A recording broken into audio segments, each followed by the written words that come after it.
은혜 받을 하나님의 말씀은 이사야 45장 9절에서부터 19절까지 말씀입니다. 이사야 45장 9절에서부터 19절까지 말씀 우리 한 절씩 교독하도록 하겠습니다. 제가 9절 읽습니다. 질그릇 조각 중 한 조각 같은 자가 자기를 지으신 이와 더불어 다툴진대 화 있을진저 진흙이 토기장이에게 너는 무엇을 만드느냐 또는 내가 만든 것이 그 손에 없다 말할 수 있겠느냐. 아버지에게는 무엇을 낳았소 하고 묻고 어머니에게는 무엇을 낳으려고 해산의 수고를 하였소 하고 묻는 자는 다 있을진저. 이스라엘의 거룩한 이 곧 이스라엘의 지으신 여호와께서 이같이 이르시되 너희는 장래 일을 내게 물으며 또 내 아들들과 내 손으로 한 일에 관하여 내게 명령하려느냐. 내가 땅을 만들고 그 위에 사람을 창조하였으며 내가 내 손으로 하늘을 펴고 하늘의 모든 군대에게 명령하였노라. 내가 공의로 그를 일으킨지라 그의 모든 길을 곧게 하리니 그가 나의 성읍을 건축할 것이며 사로잡힌 내 백성을 값이나 갚음이 없이 놓으리라. 만군의 여호와의 말이니라 하셨느니라. 여호와께서 이같이 말씀하시되 애굽의 소득과 부스가 무역하는 것과 스바의 상대한 남자들이 내게로 건너와서 내게 속할 것이요 그들이 너를 따를 것이라. 사슬에 매여 건너와서 내게 굴복하고 간구하기를 하나님이 과연 내게 계시고 그 외에는 다른 하나님이 없다 하리라 하시니라. 구원자 이스라엘의 하나님이여 진실로 주는 스스로 숨어 계시는 하나님이시니이다. 우상을 만드는 자는 부끄러움을 당하며 용을 받아 다 함께 수욕 중에 들어갈 것이로되. 이스라엘은 여호와께 구원을 받아 영원한 구원을 얻으리니 너희가 영원히 부끄러움을 당하거나 욕을 받지 아니하리로다. 내가 여호와께서 이같이 말씀하시되 하늘을 창조하시니 그는 하나님이시니 그가 땅을 지으시고 그것을 만드셨으며 그것을 견고하게 하시되 혼돈하게 창조하지 아니하시고 사람이 거주하게 그것을 지으셨으니 나는 여호와라 나 외에 다른 이가 없느니라. 19절 우리 다 같이 읽습니다. 나는 감추어진 곳과 캄캄한 땅에서 말하지 아니하였으며 야곱 자손에게 너희가 나를 혼돈 중에서 찾으리라 이르지 아니하였노라. 나 여호와는 의를 말하고 정직한 것을 알리느니라. 아멘. 오늘 말씀의 제목이 삶에서 하나님 되심을 인정하라. 삶에서 하나님 되심을 인정하라. 오늘 9절과 10절의 말씀을 보면 하나님께서 어떠한 자가 화 있는가?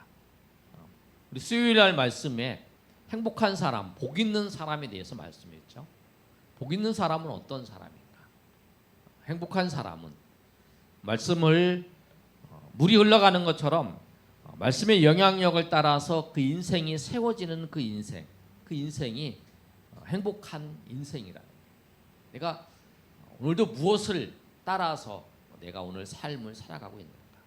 하나님의 은혜의 말씀을 따라서 말씀을 행하면서 지키면서 살아가고 있다면 그 인생은 하나님께서 돌보셔서 때를 따라 열매를 맺는 그런 은혜가 있고 시절을 따라 아름다운 열매를 많이 풍성한 열매를 맺는다는 거예요. 그렇지 않은 인생은 바람에 나는 겨와 같다라고 말씀하고 있죠. 그래서 오늘 보시면 하나님께서 화 있을진저라고 말씀하고 있는 9절에 10절 말씀을 통해서 말씀하고 있는데 화 있을진저 어떤 사람이냐면 질그릇 조각이 자기를 만든 그 사람에게 그 왜 만들었느냐, 왜 이렇게 만들었느냐 그렇게 따지는 거예요. 자기를 만드신 이와 다투는 거죠. 왜 그렇게 만들었느냐. 그렇게 말하는 사람 또 하나의 예를 또 들어서 말씀하고 있는데 아버지에게 무엇을 낳았어 어머니에게 무엇을 나를 그리고 쉽게 얘기하면 그거예요. 왜 나를 낳았어요? 왜 고생하면서 왜 나를 낳냐? 그렇게 묻는 자 화 있을진저라고 말씀을 하는 거예요. 그런데 오늘 본문의 말씀을 보시면 이스라엘 백성들이 하나님 앞에 마치 그러한 행동을 하는 거죠. 그런 행동, 하나님 앞에 그런 행동을 하는 거, 그건 어떤 모습이냐면 11절의 모습이에요. 우리 11절 말씀 한번 다 같이 읽어보겠습니다. 시작. 이스라엘의 거룩한 이 곧 이스라엘을 지으신 여호와께서 이같이 이르시되 너희가 장래일을 내게 물으며 또 내 아들들과 내 손으로 한 일에 관하여 내게 명령하려느냐. 쉽게 얘기하면 뭐예요? 내 장래가 어떻게 될 것이냐, 내 앞으로 미래가 어떻게 될 것인가 하나님 앞에 묻는 거죠. 그리고 또 하나는 내가 이 일을 하려고 하는데 하나님 도와주세요. 내가 일을 계획하는데 하나님 해주세요. 꼭 해주셔야 돼요. 안 해주시면 안 돼요. 내 아들과 아들들과 내 손으로 한 일에 대하여 내게 명령하는. 내가 여기 투자했어요. 내가 여기다가 집을 샀어요. 좀 올라가게 해주세요. 내가 여기 사업을 시작했어요. 잘 되게 해주세요. 그렇게 얘기합니다. 하나님께 그걸 보면서 내게 명령한다. 장래에 대해 내가 어떻게 되겠습니까? 장래에 내가 어떻게 될까요? 장래에 물으는 거예요. 그걸 보고 하나님께서 말씀을 하는 거예요. 우리 인생은 내 장래의 모든 것은 하나님의 주권 아래에 있다. 하나님이 인도하신다.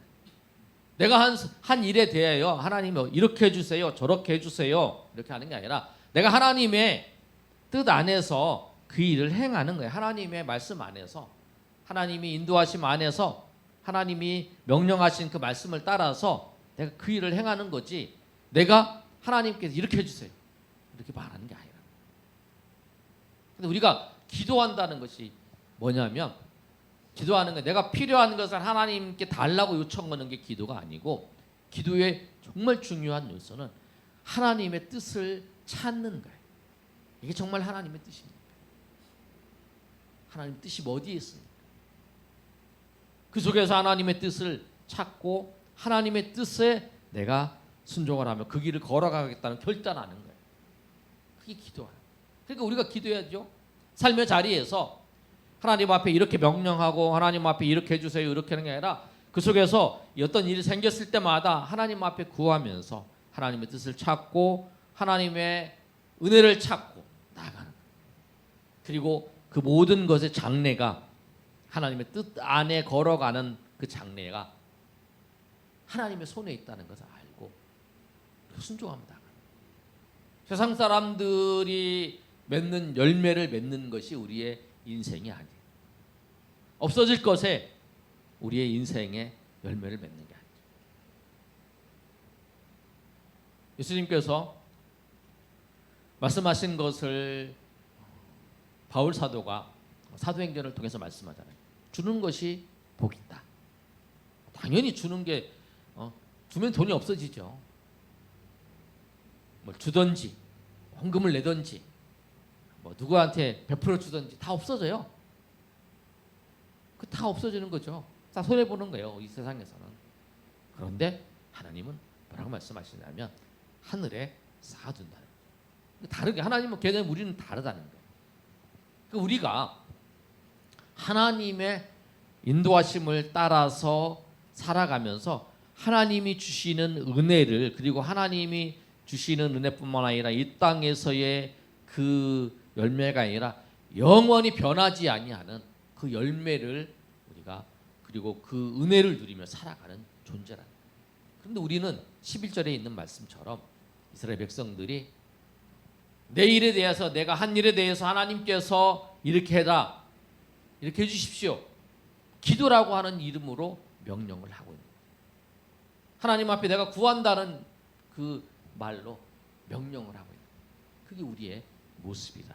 그런데 그 모습을 보고 하나님께서 뭐라고 말씀하시냐면, 너희는 그렇게 나에게 명령하고 있지만 나는 이 세상을 창조한 분이고 그 다음에 세상의 모든 것을 이끌어가는 거고 공의로 모든 것을 내가 주관하는 분이다 라고 합니다. 12절에 말씀하고 있습니다. 12절 한번 읽어볼까요? 자, 시작. 내가 땅을 만들고 그 위에 사람을 창조하였으며 내가 내 손으로 하늘을 펴고 하늘의 모든 군대에게 명령하면.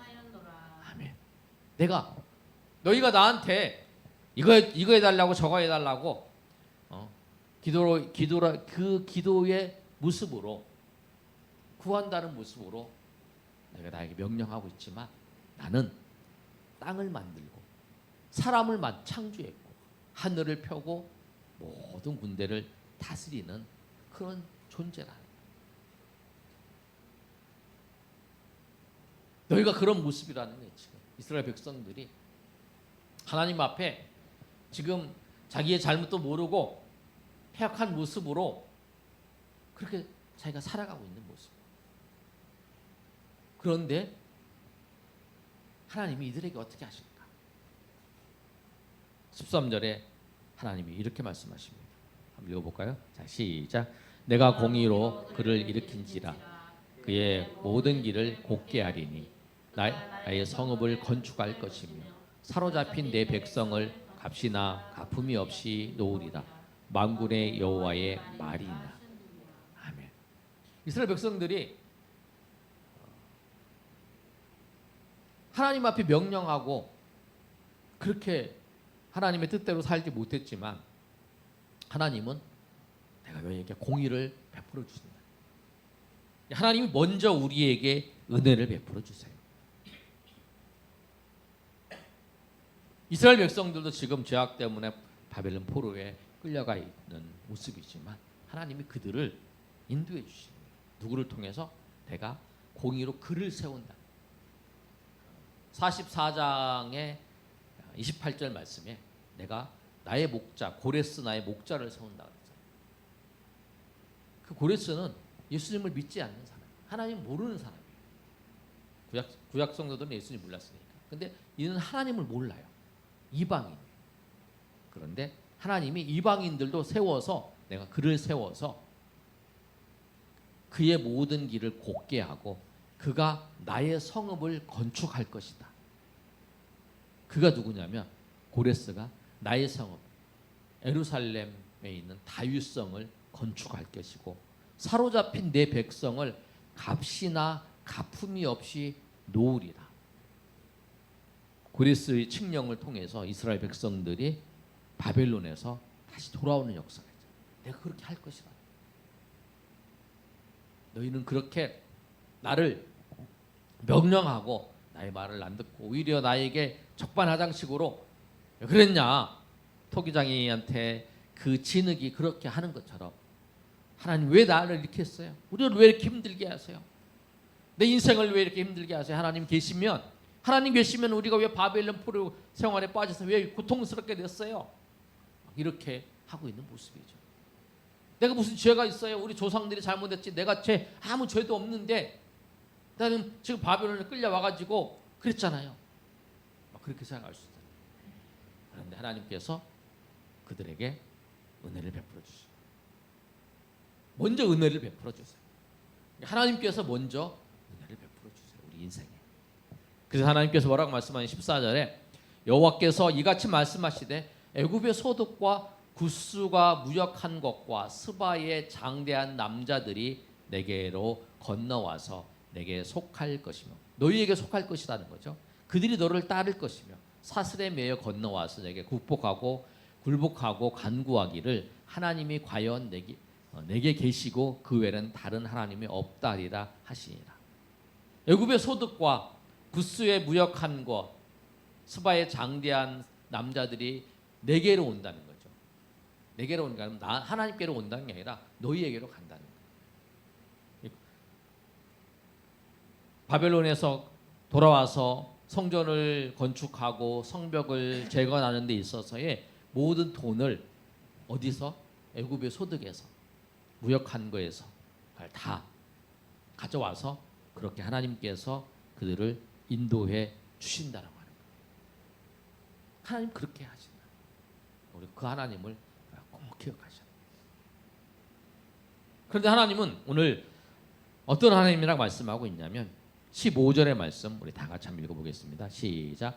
구원자 이스라엘의 하나님이여 진실로 주는 스스로 숨어 계시는 하나님입니다. 하나님은 숨어 계시는 하나님이시라. 하나님 숨어 계신 하나님. 우리가 하나님을 찾을 때에 하나님을 만날 수 있어요. 하나님을 구하는 자에게 하나님 만났어요. 우리가 숨겨져 있는 거는 우리가 찾아야 하잖아요. 찾아야 만나는 거죠. 하나님 찾아야 만나. 하나님 찾는 건 뭐냐면 하나님 말씀대로 하나님 앞에 나아가는 거죠. 그래야 하나님을 만날 수 있다. 그러니까 이스라엘 백성들이 자기가 하나님의 인도하심을 알지 못하는 거는 자기가 하나님을 찾지 못했기 때문에. 여러분이 하나님의 은혜를 내가 잘 모르겠다. 하나님을 찾지 못해서. 하나님을 찾는 자 하나님이 만나주십니다. 은혜 베풀어 주십니다. 하나님께서 함께 하시고 인도하신다라고 하는. 그리고 그러나 하나님은 그 숨어 계시지만 하나님께서 찾는 자가 하나님을 만나지만 하나님께서는 하나님의 그 공의롭게 그 모든 것을 주장해 나가시고 이끌어 가시는 거예요. 숨어서 아무것도 안 하는 게 아니라 숨어서 보이지 않고 우리가 찾아야만 발견하게 되지만 그러나 하나님께서는 모든 것을 다 이끌어 가시고 모든 것을 주장하신다는 거예요. 16절에서부터 19절까지의 말씀은 그거예요. 우상 숭배하는 자와 하나님을 찾는 자를 비교하면서 말씀하는 거예요. 우상을 만드는 자 부끄러움을 당할 것이다. 하나님을 찾는 자 하나님께서 그에게 은혜를 베풀어 주시고 인도하실 것이라고 말씀하는 거예요. 뭐냐면 우리의 오늘 이 말씀을 통해서 우리가 우리의 삶의 자리에서 하나님이 우리 인생의 주인이시니까 하나님의 되심을 우리가 인정하고 고백해야 된다.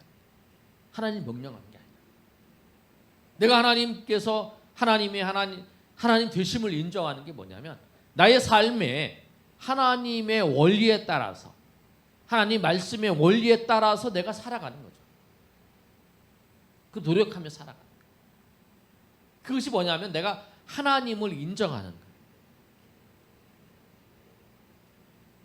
하나님 명령하지 않고 하나님을 의식하지만 명령하지 않고 하나님의 주권을 인정하고 하나님 나를 여기 보내신 것을 인정하고 그렇게 하면서 하나님 앞에 나아갈 때에 하나님의 큰 은혜를 경험할 수 있고 숨어 계신 하나님을 우리가 만날 수 있고 숨어 계신 하나님을 경험할 수 있고 하나님의 은혜 가운데 나갈 수 있다. 오늘 그 사실을 꼭 기억하면서 우리가 하나님을 삶의 자리에서 하나님을 하나님으로 인정하는 저 여러분이 되시기를 예수님의 이름으로 축원합니다. 아멘.